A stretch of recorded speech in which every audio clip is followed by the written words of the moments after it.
Bonjour tout le monde et bienvenue pour cette nouvelle carte dans la série de Noël de cette année.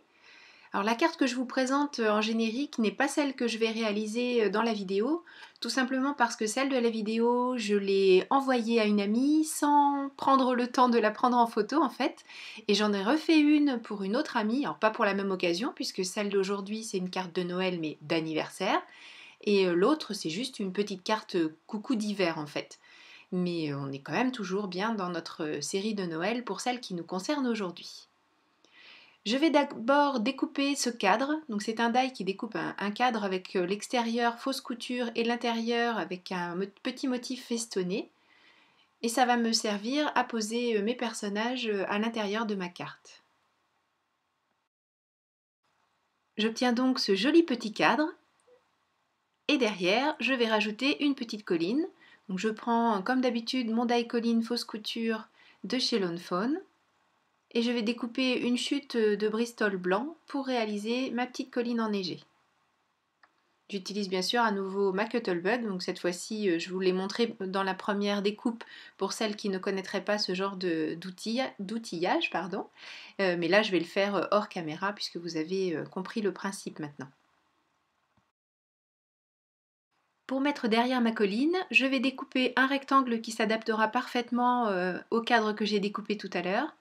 Donc je prends les repères en posant le cadre dessus, un crayon de papier, je fais des petites marques et je vais découper le rectangle dont j'ai besoin avec mon massicot.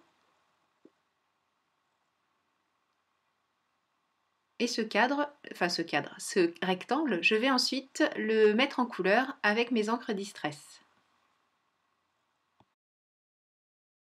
Aujourd'hui, j'ai voté pour la Distress Oxide Broken China. Donc je fais un passage avec des petits mouvements circulaires et ma mousse sur tout l'arrière, enfin tout le haut en tout cas, puisque le bas sera caché par la petite colline. Donc je fais quand même sur une bonne partie de la feuille pour être sûre de ne pas avoir de zone blanche. Je prends ensuite le masque nuage de chez Tout en Colle, et avec la même encre, d'habitude, enfin souvent, je change de couleur, mais cette fois-ci j'ai gardé ma Distress Oxide Broken China pour que le ciel soit présent, mais qu'il ne prenne pas toute la vedette en fait au personnage que je vais mettre devant. Et je pars du pochoir, enfin du masque vers ma petite carte, et voici le ciel que j'obtiens.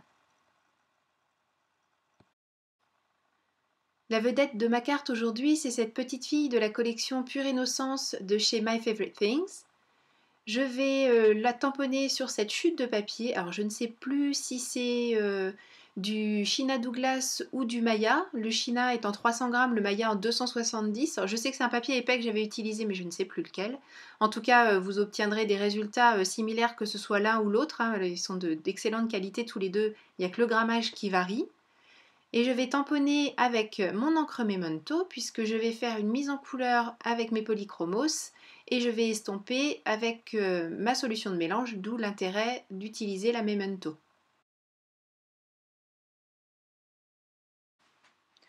Comme je vous le disais, j'utilise donc mes crayons de couleur polychromos. Alors très souvent, je fais un aplat avec la couleur la plus claire que j'estompe, et puis ensuite la couleur moyenne, j'estompe, la couleur foncée, j'estompe. Et cette fois-ci, j'ai changé mon fusil d'épaule, j'ai choisi de faire toute ma mise en couleur, mais toutes les couleurs en fait, je vais faire comme si je n'utilisais pas la solution de mélange, et c'est seulement à la fin que je viendrai réaliser le passage des estompes. Alors je sais pas pourquoi cette fois-ci j'ai procédé comme ça, mais bon ça fonctionne aussi. Donc, comme souvent je vous le dis, l'essentiel c'est que vous trouviez la manière de faire qui vous est la plus pratique, la plus évidente, et l'essentiel c'est de vous faire plaisir surtout, et c'est ça vraiment le plus important. Je vous laisse avec un petit peu de musique et les images, et on se retrouve tout à l'heure.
Je vais maintenant passer à l'utilisation de la solution de mélange. Je prends donc une estompe que je trempe dans ma solution, donc j'en mets pas trop, hein, c'est juste la pointe.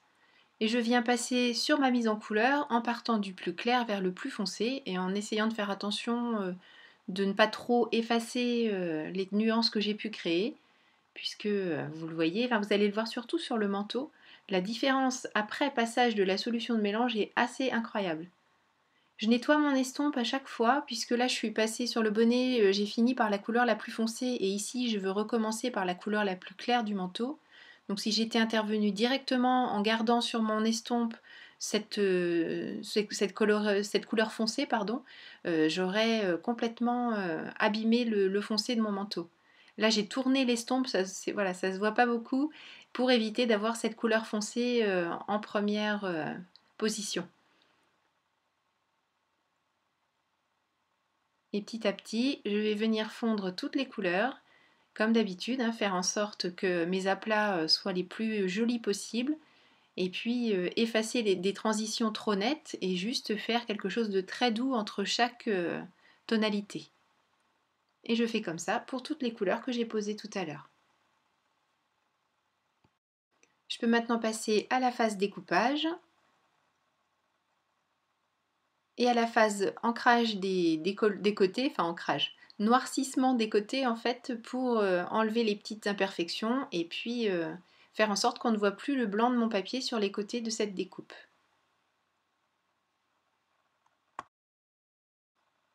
La carte définitive commence à prendre un petit peu tournure. J'ai donc le fond, le cadre, la colline enneigée, le personnage. Il me manque maintenant la boîte aux lettres. Pour découper cette boîte aux lettres, j'utilise le die que j'ai acheté il y a un petit moment maintenant, c'était l'année dernière, je vous avais dit que j'avais complètement craqué pour cette boîte aux lettres et c'est vrai que je suis contente parce que j'avais peur d'avoir craqué pour rien et en fait non, je l'utilise vraiment souvent. J'adore ce petit die et je vais prendre à nouveau une chute de papier blanc. Je vais faire toutes mes petites découpes et les mettre en couleur également avec les polychromos, donc de la même manière que tout à l'heure, en faisant mes dégradés et en estompant avec la solution de mélange et une estompe. Après avoir tout découpé dans ma Cuttlebug, je ressors mes polychromos et je fais mes petits aplats comme tout à l'heure. Donc comme les pièces se superposent, c'est pour ça que certaines ne sont pas complètement mises en couleur, comme la première que j'ai réalisée. Et vous allez voir là, l'utilisation de l'essence minérale, c'est vraiment net le résultat qu'on obtient. Alors j'aime beaucoup le résultat, j'allais dire cru, de l'utilisation des polychromos, c'est-à-dire juste la mise en couleur directe, comme ça au crayon de couleur, sans la solution de mélange. Mais vraiment, c'est tellement bluffant après cette qualité. On a l'impression d'une texture un peu velours. C'est vraiment très très agréable à l'œil et au toucher même. Enfin voilà, moi j'aime beaucoup beaucoup ce résultat. Donc je ne me lasse pas d'utiliser mes crayons de couleur avec cette solution de mélange. Donc vous voyez, c'est vraiment net, hein, la différence, c'est assez incroyable. Là, le noir qui paraît un petit peu gris, voilà, devient complètement noir et très intense. Je change mon estompe, hein, bien sûr, à chaque fois que je change de couleur, sinon on fait des bêtises. Je vais pouvoir commencer à installer tous les éléments. Je vais commencer par la colline et pour ça je vais ajouter de la colle sur le bas du papier, là où je n'ai pas mis d'encre tout à l'heure, et coller ce que j'ai découpé avec mon die colline. Je l'installe à la hauteur que je souhaite et ensuite je vais enlever tout ce qui dépasse. Comme ça, la forme de la colline sur ma carte est exactement celle que je voulais. Et en mettant la colle sur la base de carte et pas sur la colline, je peux découper sans mettre de la colle plein mes ciseaux. Alors vous me direz, oui, mais le haut de la colline n'est pas collé. Certes, mais justement, ça va m'être utile pour après, pour pouvoir glisser éventuellement des petits éléments derrière. Pour le cadre, je choisis un peu la même option. Je mets de la colle sur une bonne partie quand même, mais j'évite de trop en mettre derrière les petites parties festonnées, de manière à pouvoir éventuellement glisser des petites choses aussi derrière pour faire en sorte que ma carte soit un peu moins monotone. J'avais oublié le pied de la boîte aux lettres, erreur réparée, donc mis en couleur avec un polychromos marron, hein, tout simplement, et estompé aussi. Je le colle sur ma carte en glissant, vous voyez, une partie du pied derrière le cadre. Et je commence à assembler les éléments de ma boîte aux lettres en les faisant dépasser sur le cadre et en adaptant la hauteur à la hauteur de la petite fille pour qu'elle puisse attraper son courrier quand même, c'est plus pratique. Et je mets tous les petits éléments les uns après les autres. Là j'avais un petit peu oublié le rabat. J'ai également découpé une petite enveloppe. Dans l'ensemble de die, il y a deux enveloppes, une comme ceci et puis une plus longue. Et là, j'utilise tout simplement l'estompe avec laquelle j'ai estompé le noir tout à l'heure. Et là, on voit pas bien, mais ça grise légèrement mon enveloppe, juste pour faire ressortir les petites marques qui donnent vraiment son aspect d'enveloppe à cette petite découpe. J'installe tout ça dans la boîte aux lettres. Je peux mettre le dernier morceau. Et je vais maintenant travailler un petit peu plus cette petite fille pour lui donner un peu d'épaisseur. Pour ça, je vais la poser sur mon tapis d'embossage et avec une grosse bille à gaufrer, je vais un petit peu bomber ma découpe de manière à pouvoir ajouter de l'adhésif double face, une petite mousse, pour donner un peu d'épaisseur, mais faire en sorte qu'on ne la voit pas trop sur les côtés, ou pas du tout, ce serait vraiment l'idéal, mais bon, pas trop en tout cas.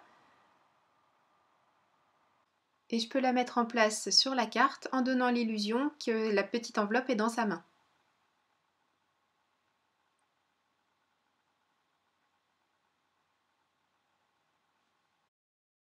J'ajoute les deux derniers petits éléments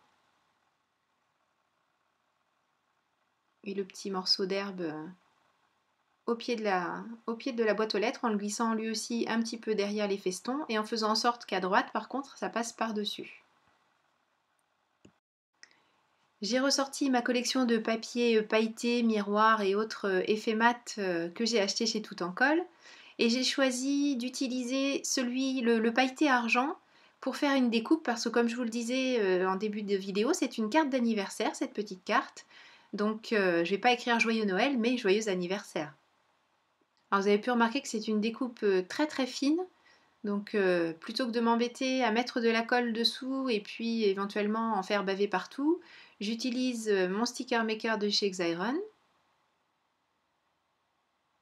Je tire jusqu'à obtenir la longueur désirée. Avec mon plioir, je vais faire en sorte de faire coller tout l'adhésif bien au dos de ma découpe. Et puis ensuite, je n'aurai plus qu'à enlever l'opercule du dessus et le dessous de ma découpe sera parfaitement encollé. Alors vous avez aussi la possibilité d'utiliser du stick-it, hein, ça marche très bien. Vous collez votre papier sur le stick-it, vous découpez les deux en même temps et vous aurez le même type de résultat. Voilà, et je n'ai plus qu'à coller ma petite découpe bien en place. Pour ma base de carte, je fais comme d'habitude, je colle ce que je viens de créer sur le papier que j'ai choisi et ensuite je fais mes pliages et mes découpes en fonction de ce que je viens de mettre sur le papier. Mais pour une fois, pas de photo de fin, j'espère que vous aurez pu vous rendre compte quand même de ce que donnait cette carte. Je vous remercie beaucoup d'avoir suivi cette vidéo, merci énormément de suivre ma chaîne, je suis vraiment très touchée, très fière même de vous avoir à mes côtés dans cette petite aventure de carterie et de scrap. Donc merci beaucoup à vous, prenez bien soin de vous et je vous donne rendez-vous très bientôt pour une nouvelle création. Gros bisous, bye bye.